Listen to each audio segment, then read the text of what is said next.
जय सिया राम दोस्तों, welcome back. पिछले क्लास में जो कि फर्स्ट क्लास था हमारा, फर्स्ट पार्ट था वीडियो का, उसमें हमने पढ़ा था कि आवेश क्या होता है, आवेश कितने प्रकार के होते हैं, विद्युत ऊर्जा क्या होती है और आवेश का मात्रक क्या होता है। अलग अलग प्रकार के आवेश, जो धनात्मक आवेश ऋणात्मक आवेश है, वो किस प्रकार से प्राप्त करते हैं हम और उनके गुण क्या हैं। तो उसी के बारे में हम अब आगे बढ़ते हैं। जैसे कि इसमें हम लोग कल पिछली पार्ट पढ़ चुके हैं कि आवेश जो है वो दो प्रकार का होता है, धनात्मक आवेश और ऋणात्मक आवेश। तो इसको हम कैसे प्राप्त कर सकते हैं। कांच की छड़ को रेशम के कपड़े से रगड़ने पर कांच की छड़ में उत्पन्न आवेश को धनावेश, और एबोनाइट की छड़ को ऊनी कपड़े या बिल्ली की खाल से रगड़ने पर एबोनाइट की छड़ में उत्पन्न आवेश को ऋणावेश कहते हैं। ठीक है, इसकी प्रॉपर्टीज़ क्या है। तो सजातीय आवेशों में प्रतिकर्षण होता है, हमने पहले भी पढ़ा है, पिछले बार की वीडियो में भी मैंने बताया था कि जो एक प्रकार के आवेश होते हैं, यानी धनात्मक और धनात्मक आवेश, उसमें क्या होगा, प्रतिकर्षण, और ऋणात्मक आवेश आपस में प्रतिकर्षित करेंगे। और विजातीय आवेशों में आकर्षण होता है, यानी कि धनात्मक आवेश और ऋणात्मक आवेश एक दूसरे को आकर्षित करते हैं। जो वस्तु पर आवेश होता है वो विद्युन्मय या आवेशित कहलाती है, और जिस पर कोई आवेशित नहीं होता, कोई आवेश नहीं होता, उसको हम कहते हैं अनावेशित। जिस पर कोई भी आवेश ना हो उसे हम क्या कहते हैं, अनावेशित। अब आगे बढ़ते हैं। यहाँ पर आप देख सकते हैं हमारा जो नेक्स्ट टॉपिक है वो क्या है, आवेश उत्पत्ति का इलेक्ट्रॉनिक सिद्धांत। चलिए इसको हम शॉर्ट में बता देते हैं, ये इतना इम्पोर्टेंट नहीं है। देखिए होता क्या है कि जितने भी परमाणु हैं, हमको पता है कि जो परमाणु है वो किससे मिलकर बना होता है। परमाणु मिलकर बना होता है प्रोटॉन, इलेक्ट्रॉन और न्यूट्रॉन से। हम सबको पता है कि बीच में क्या होता है, नाभिक। नाभिक में क्या क्या होता है, प्रोटॉन और न्यूट्रॉन। प्रोटॉन में होता है धनात्मक आवेश और न्यूट्रॉन में क्या होता है, न्यूट्रॉन में कोई आवेश नहीं होता, ये अनावेशित होता है। प्रोटॉन में धनावेश होता है और प्रोटॉन कहाँ पर होता है, नाभिक में। नाभिक के चारों ओर क्या होता है, इलेक्ट्रॉन घूमता रहता है, और इलेक्ट्रॉन में क्या होता है, ऋण आवेश।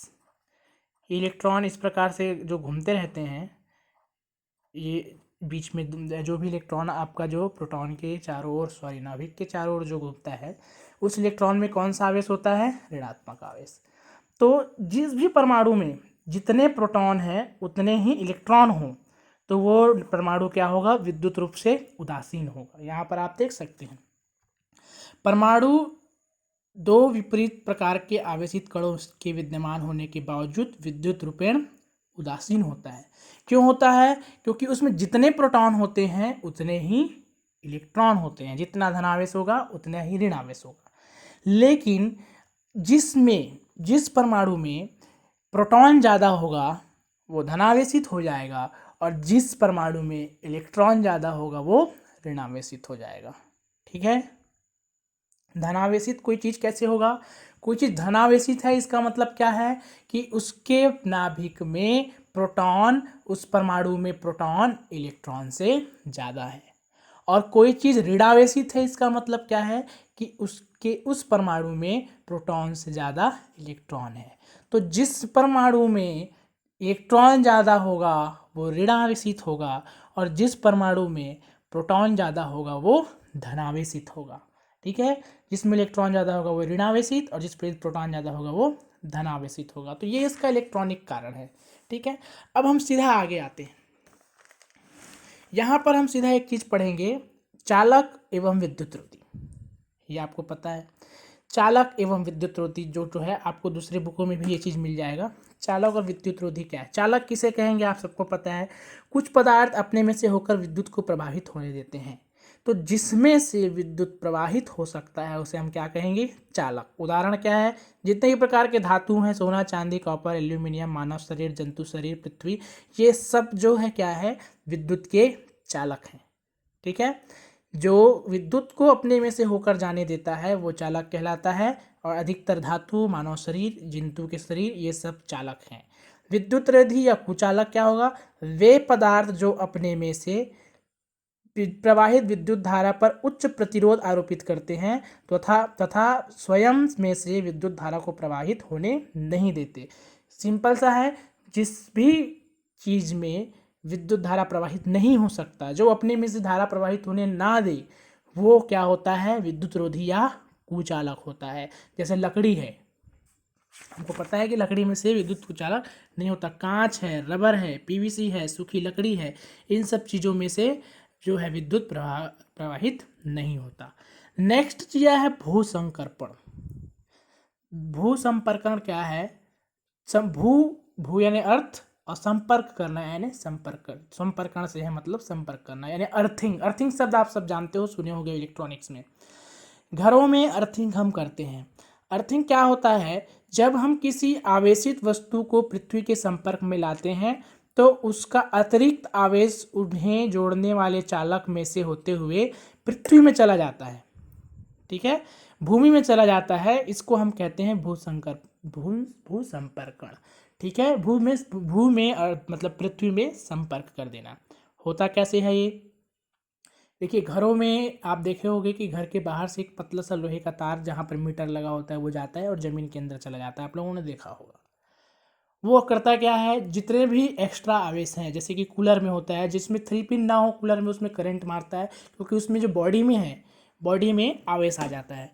तो अगर उसमें 3 पिन ना हो लगा हो तो करंट मारेगा। अगर 3 पिन हो तो तीसरा जो तार होगा, आप देखिए बॉडी से टच रहता है। 2 तार होते हैं, जो तीसरा तार होता है वो बॉडी से टच रहेगा और बॉडी से होते हुए वो सीधा मीटर से के पास जा करके वो पृथ्वी में चला जाता है। पृथ्वी की जो विद्युत धारण क्षमता है वो अनंत है। उसको कितना भी आवेश दे दो, पृथ्वी पर देखेंगे आप, बिजली गिरता है तो भी वो जो है वो पृथ्वी उसको सोख लेता है। जो करोड़ों वोल्ट का होता है, जो आकाशीय बिजली गिरता है वो करोड़ों वोल्ट का होता है, उसको भी पृथ्वी अपने में समाहित कर लेता है। तो जितने भी एक्स्ट्रा जो अतिरिक्त जो आवेश है उसको हम किसी चालक माध्यम से अगर पृथ्वी में दोबारा छोड़ दें, पृथ्वी में दे दें, तो उसको हम कहते हैं अर्थिंग, भूसंपर्कण। ठीक है, तो ये टॉपिक छोटा सा है, इसको आप लिख सकते हो। दूसरा जो नेक्स्ट दिया है ये है स्वर्णपत्र विद्युतदर्शी। ये स्वर्णपत्र विद्युतदर्शी छोटा सा एक एपरेटस है, इलेक्ट्रोस्कोप जिसको बोलते हैं। छोटा सा एपरेटस है, एक यंत्र है कहा जाए। यंत्र कैसा होता है? जैसे कि इसमें चित्र में बना हुआ है, आप चित्र को ध्यान से देख सकते हैं। चित्र में जैसा बना हुआ है वैसा इसका संरचना होता है। देखिए, जैसे कि अगर मैं बनाना चाहूँ, अगर बन पाए मेरे से, तो ये कैसा बनता है? इसमें एक ऐसा डब्बा रहेगा चौकोन। ठीक है, इसको हम आसानी से समझ सकते हैं, एकदम सिंपल सा है। ये इस प्रकार से एक डब्बे में से क्या होता है, इस प्रकार से छड़ रहेगा। ये छड़ है। अब इस छड़ के किनारे में क्या करते हैं, एक स्वर्ण पत्र, स्वर्ण की पन्नी वी आकार में मोड़कर रख देते हैं। चिप इसमें लगा हुआ रहता है। स्वर्ण पत्र जो है वो उस छड़ पर, धातु की छड़ पर लगा रहेगा और ये पूरी तरह से जो है वो कांच लगा हुआ रहेगा चारों तरफ से। इस प्रकार से एक बॉक्स रहेगा। जिस भी चीज़ में हमको पता करना है कि आवेश कितना है, मात्रा का, आवेश की मात्रा पता करने में, तो क्या करते हैं, इस आवेशित चीज़ को, जैसे कि मान लो यहाँ पर कोई धनात्मक आवेश वाला कोई छड़ है। ये जो छड़ जो है ये आवेशित है। अब इसमें कितना आवेश है ये पता करना है मान लीजिए, तो हम इस आवेशित छड़ को इस छड़ के पास लाएंगे तो क्या होगा, इसका जो आवेश है, संपूर्ण आवेश, आप देखो तार को जब टच करते हैं तो करंट फ्लो होने लगता है। तो इसी प्रकार से जो इसका आवेश है, जैसे ही हम इस छड़ में टच करेंगे वो आवेश पूरी तरीके से यहाँ से इस तरीके से इसमें बहने लगेगा और वो आवेश कहाँ पर आएगा, इस फी वाले में। तो इस स्वर्ण पत्र पर जब आएगा, एकदम पतला सा पन्नी रहेगा, स्वर्ण पत्र का मतलब एकदम पतला सा स्वर्ण वी आकार में मुड़ा हुआ रहेगा। तो क्या होगा, प्लस इधर भी आएगा और इधर भी आएगा। तो आप देखिए इस छोर पर यहाँ पर कौन सा आवेश है, धनावेश। यहाँ पर कौन सा आवेश है, धनावेश, क्योंकि हम धनावेश छड़ को लेकर आए हैं। धनावेशी छड़ को लेकर के आए हैं तो ये धनावेश इस प्रकार से आया और ये दोनों तरफ यहाँ पर बट गया। तो यहाँ पर देखिए दोनों छोर पर सेम आवेश है, यहाँ भी धनात्मक, यहाँ भी धनात्मक। तो क्या होगा, दोनों में प्रतिकर्षण होगा और दोनों क्या होगा, ऐसे फैलेगा। तो इसका अंदाज़ा लगाते हैं कि इसमें आवेश की मात्रा कितनी है, कम है या अधिक है। तो कम आवेश होगा तो कम फैलेगा, ज़्यादा आवेश होगा तो ज़्यादा फैलेगा, क्योंकि पन्नी है हल्का सा। तो यहाँ पर भी धनावेश होने के कारण और यहाँ पर भी धनावेश होने के कारण इस छोर में क्या होगा, प्रतिकर्षण होगा और ये इस तरीके से फैलने लगेगा। तो अगर ये ज़्यादा फैलता है इसका मतलब इसमें ज़्यादा आवेश है, अगर ये कम फैलता है इसका मतलब इसमें कम आवेश है। तो इस प्रकार से विद्युत स्वर्ण पत्र या स्वर्ण पत्र विद्युतदर्शी का उपयोग किया जाता है। बहुत छोटा सा ये टॉपिक है, ठीक है। अब हम आ जाते हैं प्रेरण द्वारा विद्युत आवेशन। ये छोटा सा टॉपिक है, इसको आप ज़्यादा इसमें नहीं कर सकते, मैं छोटा सा मैं इसको समझा देता हूँ। यहाँ पर आप देखिए, जब किसी आवेशित चालक को किसी अनावेशित विद्युत रोधी चालक के पास लाया जाता है, ठीक है, क्या बोल रहा है, जब किसी आवेशित चालक को, जिसमें आवेश हो, ऐसे किसी चालक को किसी अनावेशित विद्युत रोधी चालक के पास लाते हैं तो अनावेशित चालक के पास वाले सिरे पर विजातीय आवेश तथा दूर वाले सिरे पर सजातीय आवेश उत्पन्न हो जाता है। इसको हम स्थिर विद्युत प्रेरण कहते हैं।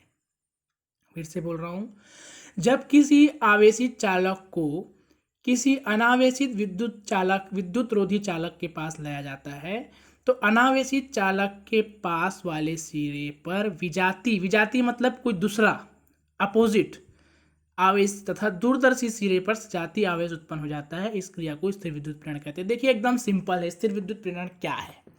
जैसे कि मेरे पास एक छड़ है, यहाँ पर आप चित्र पर देखेंगे, ये एक छड़ है और इस छड़ में पूरा धनात्मक आवेश है। क्या आवेश है? धनात्मक आवेश है। और यहाँ पर एक छड़ है, इस प्रकार से रखा हुआ है और इस छड़ पर कोई आवेश नहीं है, ठीक है, इस छड़ पर कोई आवेश नहीं है। अब हम क्या करते हैं, जब इस धनात्मक छड़ को इस सिरे के पास मान लो लाते हैं, ठीक है, इस धनात्मक छड़ को अगर इस सिरे के पास लाते हैं तो इसमें प्रेरण की क्रिया होगी। प्रेरण, प्रेरित करना जिसको बोल सकते हैं, प्रेरण की क्रिया होगी। तो जिस भी आवेश को हम इसके पास लाएंगे उसका विपरीत आवेश इस तरफ होगा। मतलब अगर ये धनावेश को हम लेकर के इसके पास में आ रहे हैं तो इस सिरे पर कौन सा आवेश पैदा होगा? ऋण। और उसके दूसरे तरफ कौन सा पैदा होगा? धन। समझ में आ रहा है मैं क्या बोल रहा हूँ?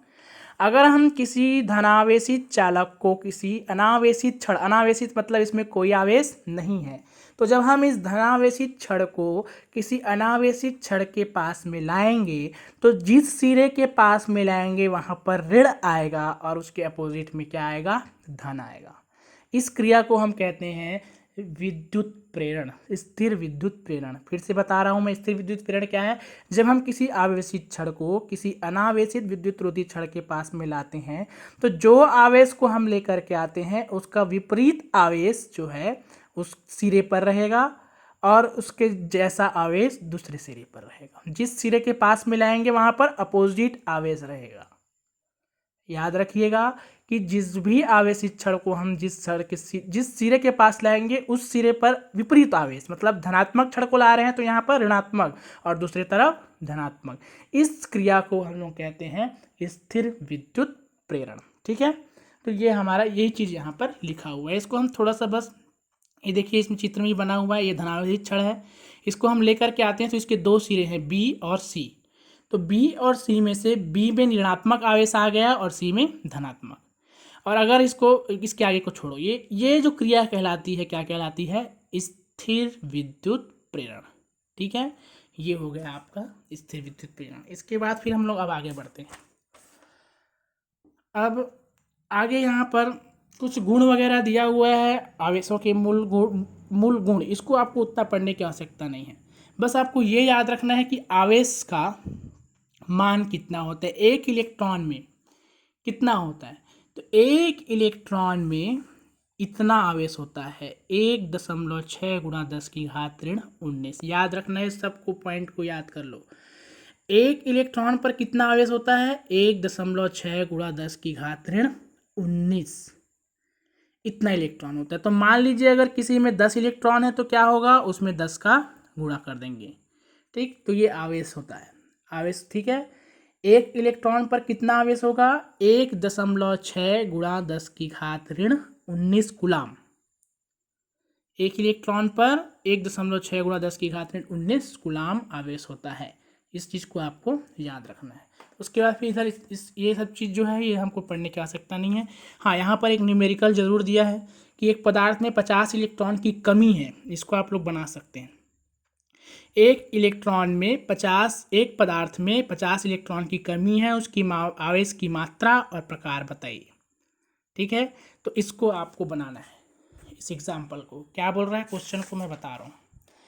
एक पदार्थ है, उसमें 50 इलेक्ट्रॉन की कमी है, ठीक है। तो इसमें कौन सा आवेश क्या है और कितना आवेश है। तो देखिए, एक इलेक्ट्रॉन में कितना आवेश होता है, 1.6 गुणा 10⁻19। तो उस पदार्थ में कितने इलेक्ट्रॉन की कमी है, 50। तो कितने आवेश कितना होगा, तो 50 गुणा 1.6 गुणा 10⁻19। अब इसका गुणा कर दो, तो टोटल आवेश कितना होगा, 50 इलेक्ट्रॉन का आवेश। 50 का जब गुणा करेंगे 16 शून्य 16 पंचे 80 और एक अंक के बाद दशमलव, यानी हो जाएगा ये 80 गुणा 10⁻19। अब इसको सार्थक अंक जिसमें लिखना है तो दशमलव एक अंक के बाद होना चाहिए, नहीं हो जाएगा 8.0। 80 को क्या लिख देंगे, 8.0 और 10⁻18 कूलम, ठीक है।